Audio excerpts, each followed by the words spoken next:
There we go. Right, that should be handed over to you, Liz. Okay, thank you. So should be sharing screens. There we go.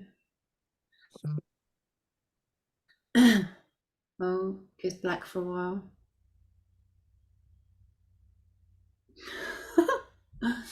This is when we have technical issues.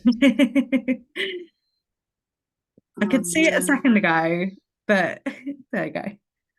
Ah, hang on. Joe's attack, I deal with it on a daily Right, basis. we're on, aren't we?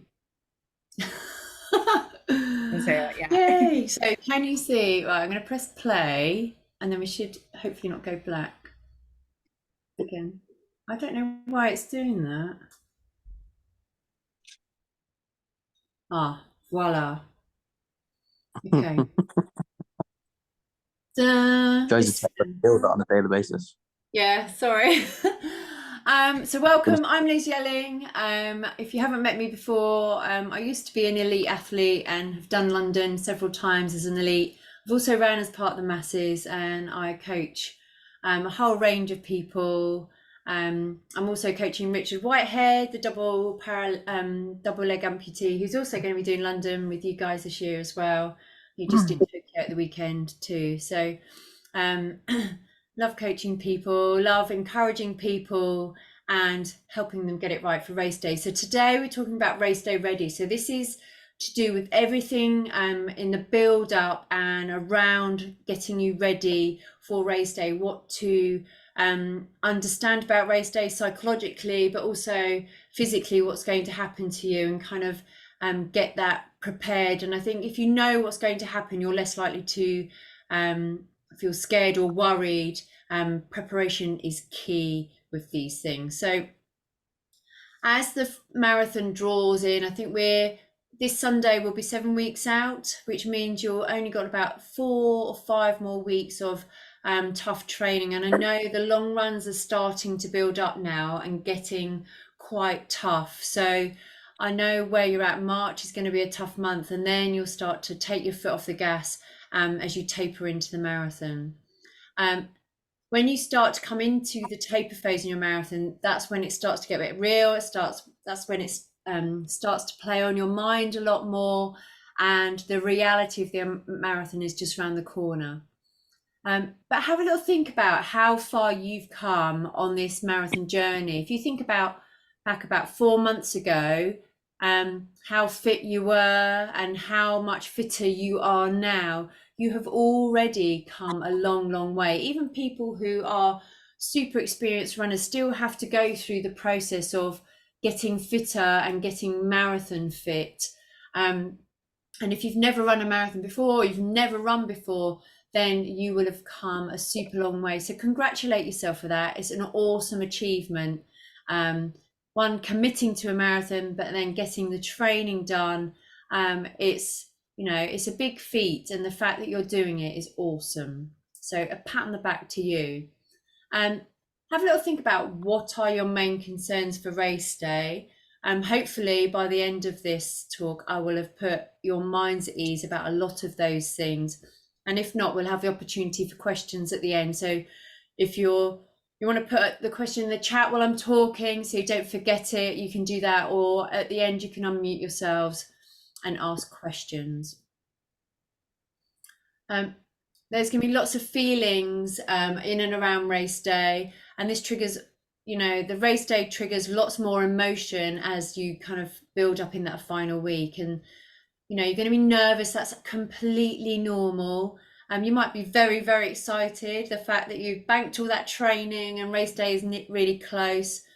You'll also have a lot of apprehension about, especially if you haven't done a marathon, you might doubt whether you can do it and have lots of worries and concern. That's perfectly normal.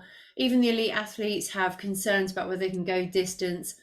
But you know what? 98.9% of runners that make the start line also make the finish line. So why not you? And you can, it's very, very normal to be quite scared of the marathon. It's it's not a light undertaking, but you will be able to do it. And especially as you put all these things in place now, you're here listening to this. This is all going to be small little things that are going to help you get to that finish line. Being prepared, so knowledge and planning, means you can create a lot more calm on race day. It means that you have the ability to bat away those negative thoughts and anxieties and really focus on the job in hand. So you will need to pop along to the running show. This is at the Excel Centre in London, and this closes at around 5 o'clock on the Saturday before you race on the Sunday. It also opens up on the Wednesday before race day. So you've got from Wednesday right through to Saturday at 5 p.m. to go and collect your number. This is where you register, like you said before, you can ask someone to register on your behalf. They will need to have some photographic ID. So check all that information. And if you go to the London Marathon website, they will advise how you can nominate someone to collect your number if you're not able to do that in person. You will receive one of these bags that you can see now, and that will have your numbers in it that you pin on your vest on the front and the back. It will also have a number that you stick onto this clear bag. This is the only bag that you can hand into the baggage truck. They're quite big. They're around the size of a rucksack. And then you put all your clothes in that you were wearing to the start, and then you collect it again at the finish line. And it's really helpful actually if you put some food and drink in this bag, or maybe some nice relaxing shoes like flip-flops or sliders to wear post-race as well. So think about what you put in this bag, because this is going to be the first thing you receive other than your medal after you finish the race. So make sure it's worth picking up. Make sure you look at the weather forecast and plan the gear to wear. We can't control the weather, but we can plan how we prepare for it. So if it's going to be a bit drizzly on the start line, maybe get a bin liner, cut a hole in the top and just put it over you to make sure you don't get really soggy before the start. It's also worth having like an old jumper that you can wear on the start line that you don't hand in to the baggage trucks, and just to keep you warm if it's going to be a chilly morning. You can discard these once you get going, get running, and these will be collected and taken to charity. And just check everything twice. So check your bookings for your accommodation, check your travel. There's no kind of train ban, strikes, road closures. Check your breakfast times. Make sure that they serve breakfast well in advance of the time that you need it for your race. And if they don't do that, you may have to order room service. So just check all these small things about where you're staying. And if they don't provide what you prefer to eat for breakfast, then make sure you take it with you. Also in that final week leading into race, it's about taming your kind of mental muscles, and taming your pre-race nerves is a real skill. So you can, your nerves are the wings beneath your feet. They do make you train or race well on race day, but also they can make you feel quite anxious and worried. It's really good to try and control them. Do lots of deep breathing. This can really calm you down. It activates your vagus nerve, and just being a little bit mindful. You can distract yourself, so watching movies, reading books. They're nothing to do with running. Often ones that are uplifting and put you in a really good frame of mind can be really useful. Trust the training that you've done. Have a look and reflect on all the good things that you've done. You might have run further than you've ever run before. You might have been really consistent in your training. You've got to the start line ready and injury free. These are all really good things that you will be able to congratulate yourself on. On the start line, it's really good to find some positive words that you can talk to yourself with. You might already start to have like positive reframing when you're on your long runs. We've always got the negative doubts that come across our mind, but it's how you deal with them which is key. And so having the ability to positively reframe those negative thoughts is really important. So, oh, I don't think I can do this. Of course I'm going to do this. I've done the training. I haven't come here to not finish this marathon. So positive reframe all those negative comments. And this is where I say get some fight talk. So you need a toolbox of fight talk to get you through those tough moments. Having a mantra can be really useful. My mantra when I was racing used to be run tall, run strong. And it can be really simple, but just a few key words that are very motivational for you. It might not be anything to do with running. It might be something to do with the money that you're raising for. It might be names of people who you're running in memory of. Just something that's going to keep you putting one foot in front of another. And the key is to believe in yourself. There's all shapes and sizes that run the marathon every single year, so why not you?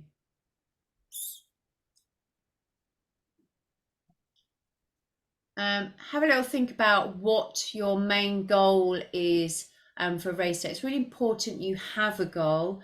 Some of you may have quite a specific goal that you have a certain time you'd like to achieve. Some of you might just think, oh, I'm just going to make sure I am able to run consistently the whole way around. Some of you may have a run walk goal. Some of you might be like, I just want to have fun, I just want to get around it. But if you do have quite a specific time goal in mind, do consider having an A, B, and C goal.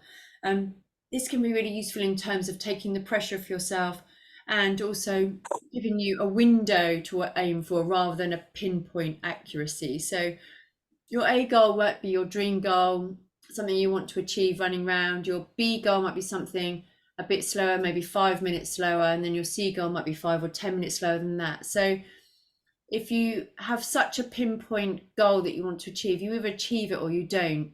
Whereas if you have a range of goals that allow you to still feel like you achieve your goals, even if it's not the A goal, it might only be the C goal, but at least then you've got something positive afterwards. So I talked about nerves are actually really good for you. And so these are how to deal with your nerves. Breathing is really good. So deep breathing and just having a moment to yourself on the start line and just keeping them in check. You need nerves on race day to perform, but you also don't need them to take over and overwhelm you too much. And I've been on the start line and cried sometimes. I've been overwhelmed with nerves. You just need to keep a lid on it and soak them up. You might distract yourself, talk to someone next to you. Don't just moan and groan about the pains and the aches, but maybe talk about something really positive to the person, find out a bit about why they're running and how they're feeling. Ease the pressure with some positive self-talk, and remember, they are the wings beneath your feet. As awful as we don't want them, but they're there for a reason. Standing on the start of the London Marathon is incredible. There are thousands of people. It can be a real buzz, but don't get too excited. Don't think, oh, I feel amazing, I'm going to really go for it today. Stick to your race plan and don't don't throw the race plan to one side and think, I'm just going to nail it. Running a marathon is about being really patient. It's about getting the pace right from the start.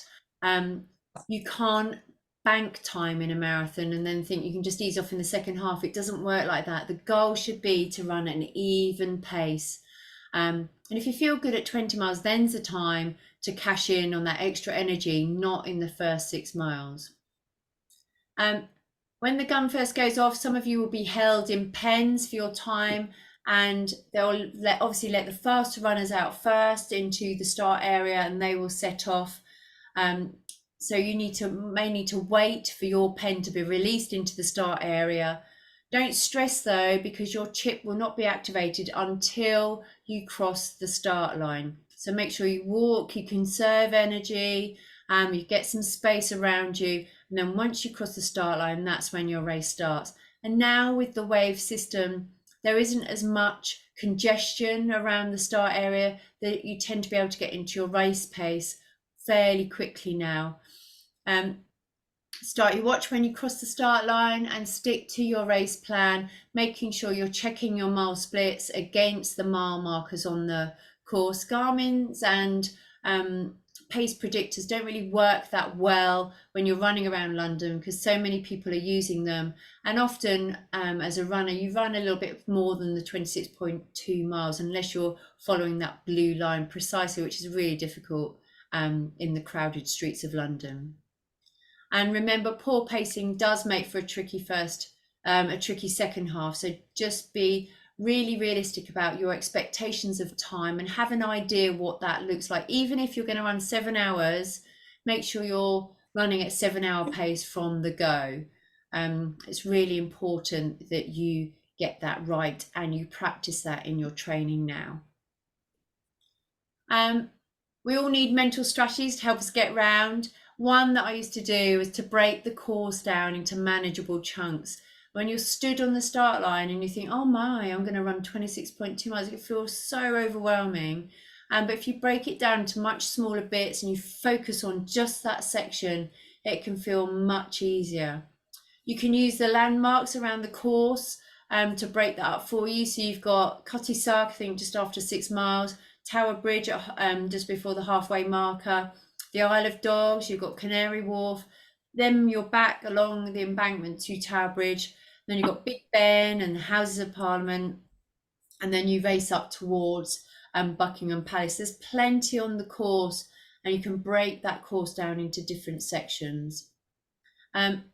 You can also use the drink stations as landmarks. So you've got a drink station every mile after mile 3. And you can also look out for friends and family at different points on the course if you know they're going to be there.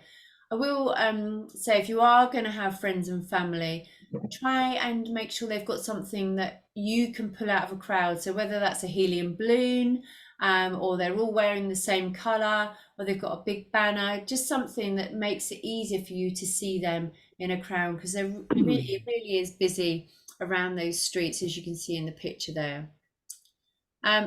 Be disciplined with pace and perceived effort.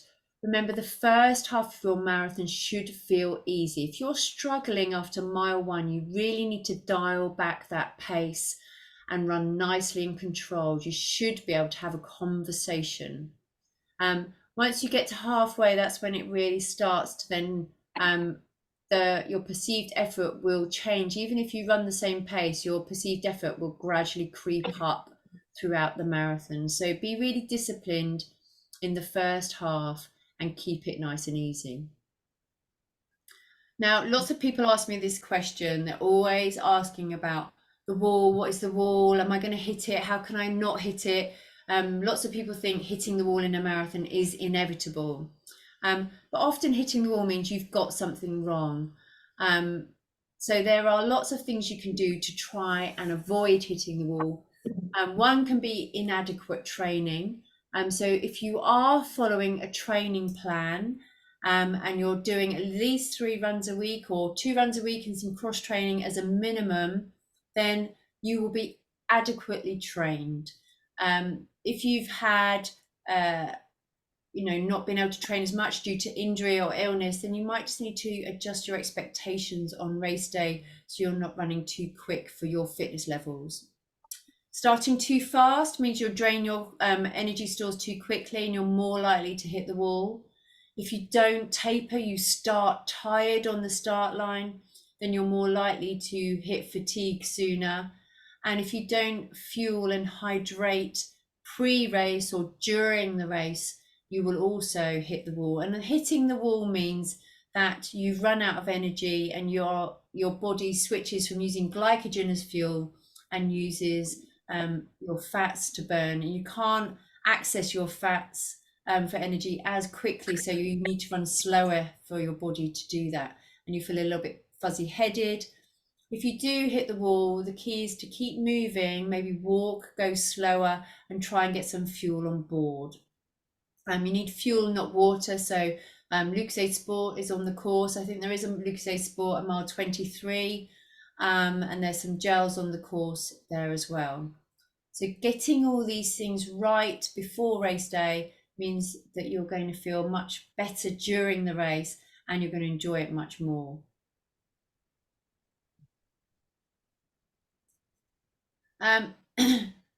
So there's some questions here. Do you know what your hydration strategy is for race day?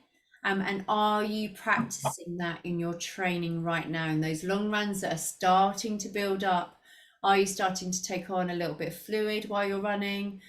Do you know what your refueling strategy is? So do you know what you're going to take. So are you taking gels, jelly babies, Marmite sandwiches, and how often are you going to take it? And the fueling thinking is now that you take little and often in the first 20 miles of the race. So starting as early as mile 3 and taking something every mile or every 2 miles or every 3 miles. But whatever that looks like for you, you need to practice. You need to know what that looks like.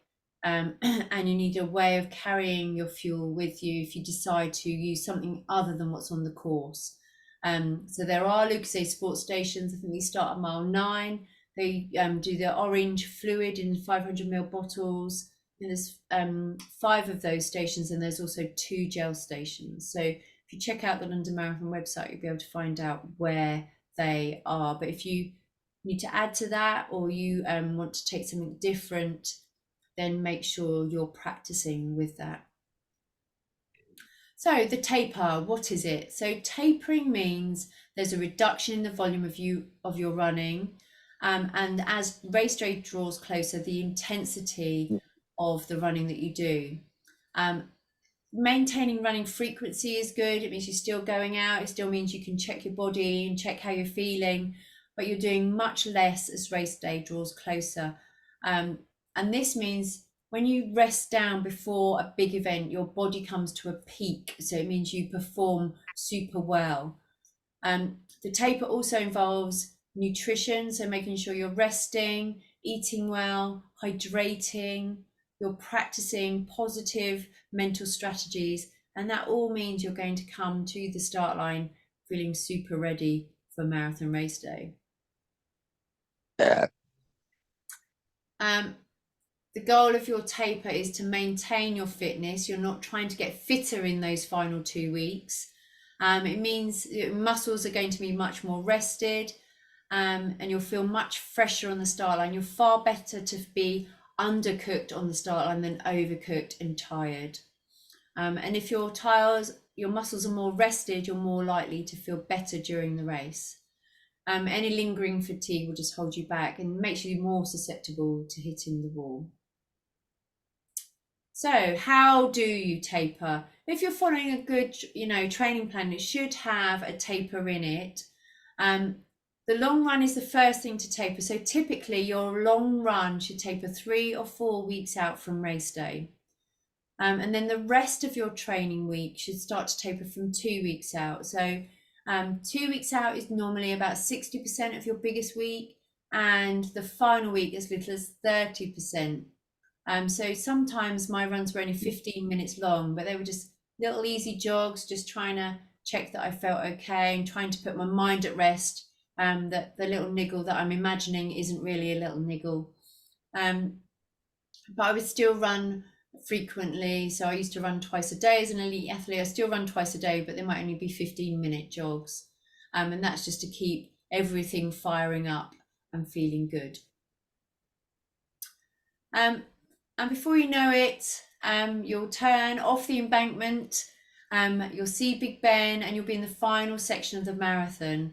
The crowds are immense at London. It really is an awesome marathon to be a part of. I'm so excited for you. And the crowds really do wheel you on, that every step from kind of Tower Bridge right along the embankment and in to that final section. And as you turn in front of Buckingham Palace, you have a couple of 100 meters to go. You don't finish at Buckingham Palace, which a lot of people think you do. You turn and you run away from Buckingham Palace down the Mall for another 200 meters, and you'll be able to see the finish line in front of you. The finish line of any marathon is emotional. There's relief, of course, that you've done it finally after all these months of hard training. You'll be happy, you'll be tired. It is really a special moment, and I really can't wait for you all to experience it. So just really celebrate the moment, take it all in, get your medal, go and collect, you'll be funneled through these kind of gate areas you can see here. Once you have crossed the line, you do need to keep moving. It's very normal for the legs to go quite stiff once you've stopped running. But people will be encouraging you along these funnels where you pick up your medal, and then you'll go and get your bag from the baggage trucks. So do make sure that bag is worth collecting. And pre-race, it's really good to kind of organise where you meet your family. Don't have the stress of trying to phone them. And when you finish a marathon, you're tired, you can't think straight. So have a pre-planned idea of where you're going to meet. I think all the trees down that right-hand side of the mall are numbered or have letters on. You might have a post-event meet-up with the charity where you can go and meet your friends and family there, which I know Becky will be able to tell you about in a minute. But that's probably the best place to meet them. And then you know they're not hanging around. And you get spat out right at the bottom of the mall. So some families will wait right at the bottom where you'll get kicked out at the bottom there. So, but be aware there will be thousands of people hanging around there too. So do make pre-plans in case your phone dies and you're not able to contact each other. And then it's time for questions. So hopefully there was enough information thrown at you, not too much information for you. Got black screens again, there we go. So if you want to ask questions, you can unmute yourselves. If you've put anything in the chat, pop something in the chat if you're not happy to. I've got a question, Liz. Yeah, That's go okay. for it. Yeah. So, hi.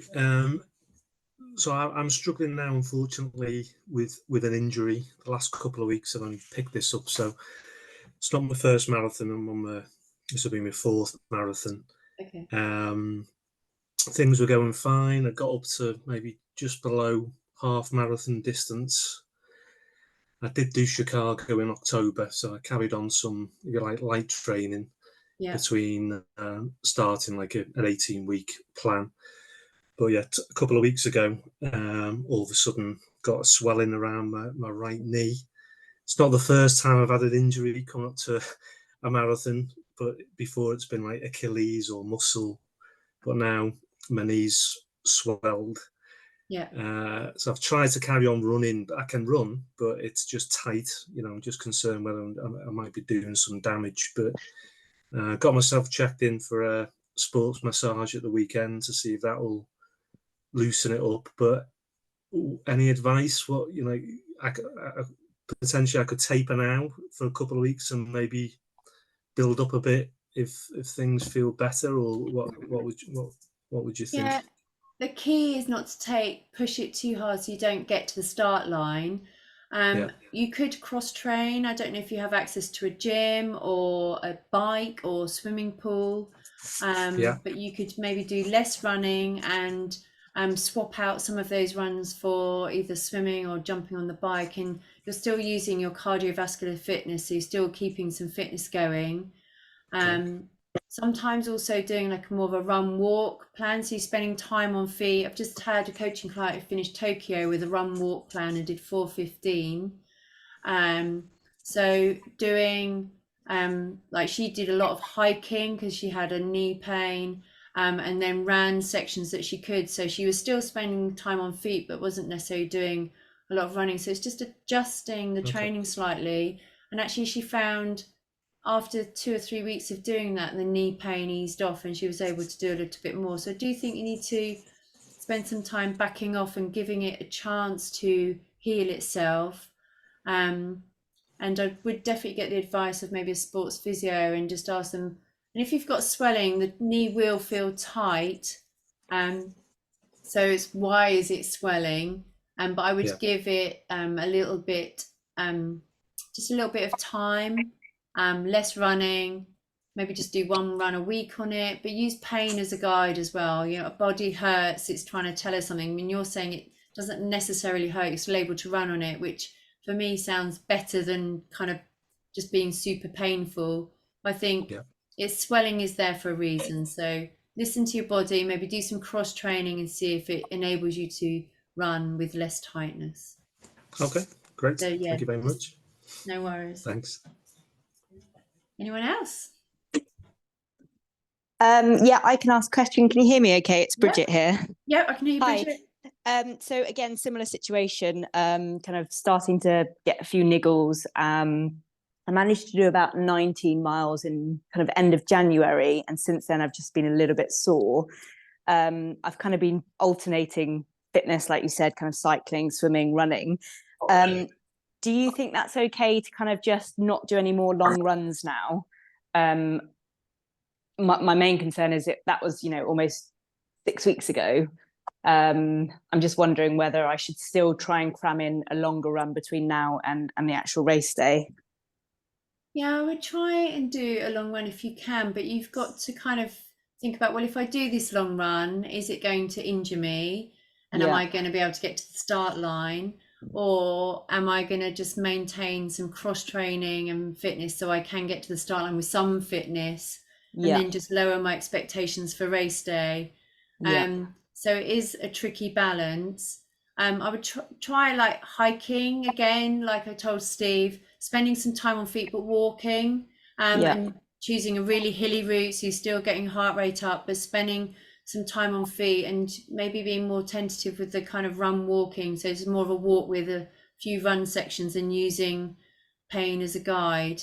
Sure. And that might be so you can then cover maybe 15 miles. And 15 miles is an adequate amount of distance to cover before race day. So you won't be running so far that you're risking more injury, but you're running enough that it's going to give you plenty of time on feet and get you around that 26 miles on race day. So okay, so I've got the Bath half next weekend, so that should be, if I do that one, then that should be fine. Absolutely. And then taper off. Okay, brilliant, thank you.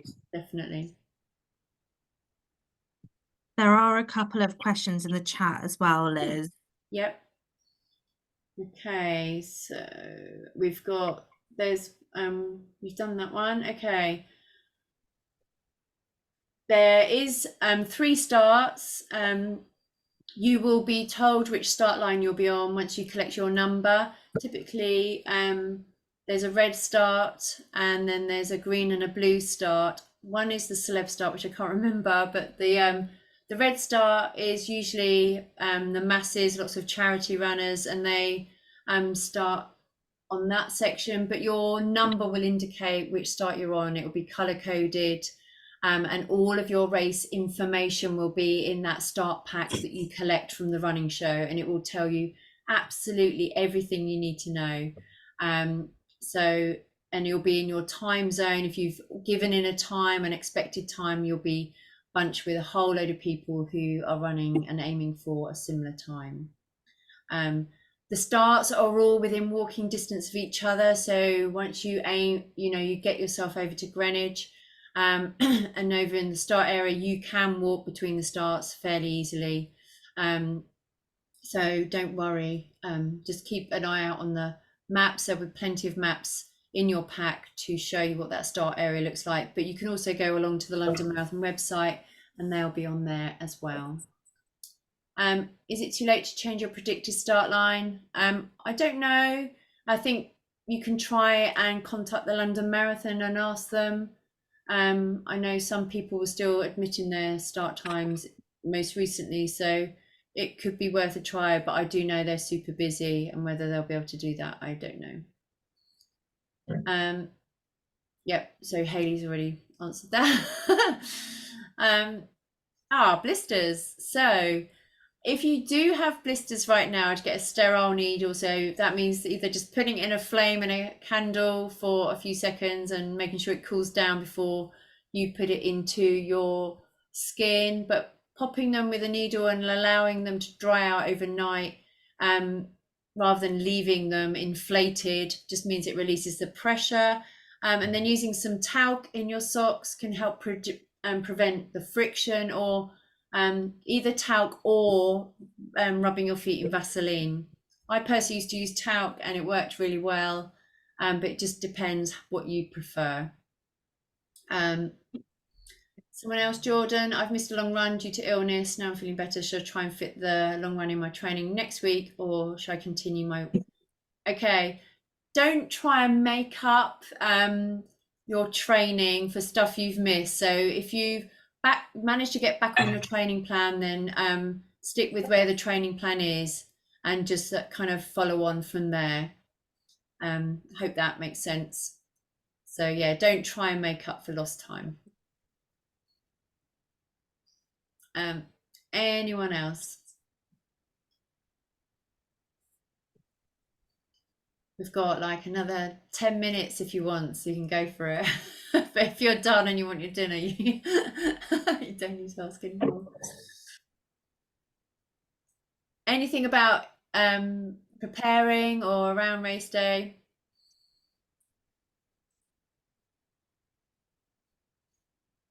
Yeah, so your start line merges at mile 3, yeah, so it does get a bit busy sometimes if you're on different start points.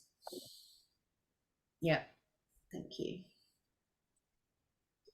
Oh, should you buy a new pair of running shoes before the race?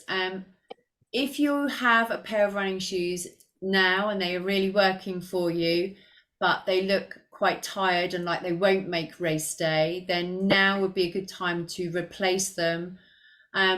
I typically buy the same pair of shoes that I've been wearing all the time, or a similar pair, because I know they work for me. So I try not to change too much in terms of shoes.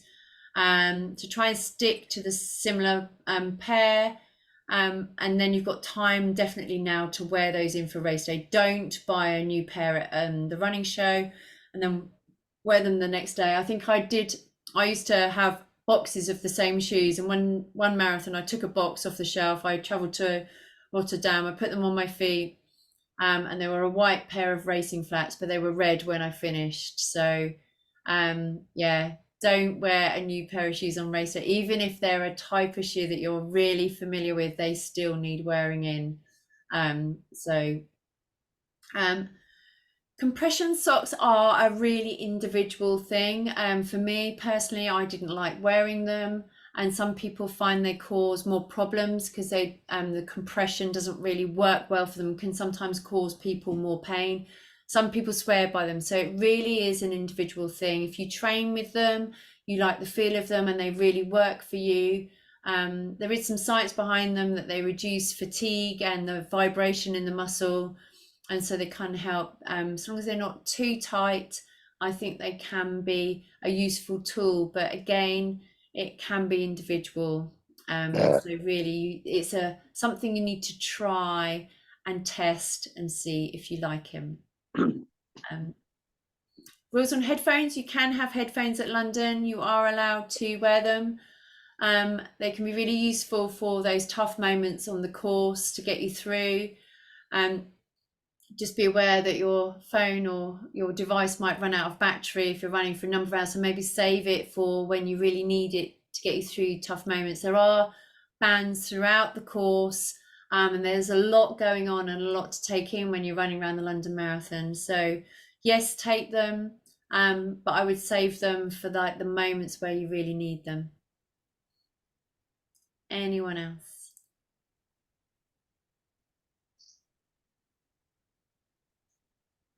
Oh, I think that's one for you. There is an app actually, the London Marathon app, where you can track individuals. As long as they have your race number and your name, full name, they will be able to put you in the app and track where you are on the course. It will only pick you up when you cross the mats. I think they're every 5k. Your time will be registered, so it will tell them when you've started, and then when you've crossed each 5k mat, it will give an update of your time, assuming it works. Some years I think it's crashed, but yeah, there is an app. One tip on the app as well actually is if you enable like GPS tracking or something like that as well, it is more accurate. Okay. Instead of just relying on those like crossing the mats, it's a lot more accurate, so you can kind of track people in real time. It's still not obviously 100%. Yeah, so it's quite good. It's quite useful for seeing what time people have finished with, and yeah, and also if you've got an Enthused fundraising page, people can donate directly through the app on your page. So like if they're tracking you, they can just hit donate as well. So hopefully you'll get some more donations as well. Yeah, spread the word. Download the app, yeah. Yeah, definitely. Brilliant. Anyone else? You're tired from all that running you've been doing. Oh, I hope you all have a fantastic final build up to your marathon. Just don't take any risks, is what I would say. And if in doubt, take some extra rest days, maybe cross train. Definitely don't train when you're ill. You can actually take 7 days off without having any detrimental effect to your fitness. So bear that in mind. If you do have a niggle or you're poorly, it's not going to have a huge impact on your kind of overall picture of your marathon. So I think once we get into this training cycle, we get really stressed if we miss just a couple of runs. So please, err on the side of caution is what I would say, and get yourself to that start line. Can you miss the last 7 weeks, or is that okay? Is that pushing it a bit? Maybe not. Okay. Unfortunately, no. Becky, sorry, regarding the London Marathon app, Mhm. I think on the call last week you said it wasn't up and it wasn't ready yet. Is that still the case? Because I think so. We haven't heard anything about it. okay, yeah, I can't find anything on it at the moment. Yeah, I think they'll probably release it much closer to the marathon. Cool. Usually the final week, I think. Yeah, it's only the last couple of weeks. Like in time for the running show, they'll probably Have it already and that. Yeah. Okay, cool. Yeah, that's really, yeah. Excellent. Hayley's done it. She must have done it loads of times before. Yeah, seasoned. Yeah, exactly. Brilliant. There you go. Yeah, you need the app for Awesome. that. She could be up here giving some advice. Have to chase people around the marathon. Brilliant. Well, good luck to all of you. Oh, brilliant. Well done, Hayley. Well, good luck. Yeah. I hope he's chasing you round instead. Yeah, exactly. Yeah, definitely. Yeah, good luck, everyone, and have fun and take care. Yeah, thank you, Liz, and lovely to see everybody. And we'll see you next week, hopefully. Absolutely. Take care, everybody. Thanks, guys. Bye. Thank you. Thank Bye. you. Bye. Bye. Thank you.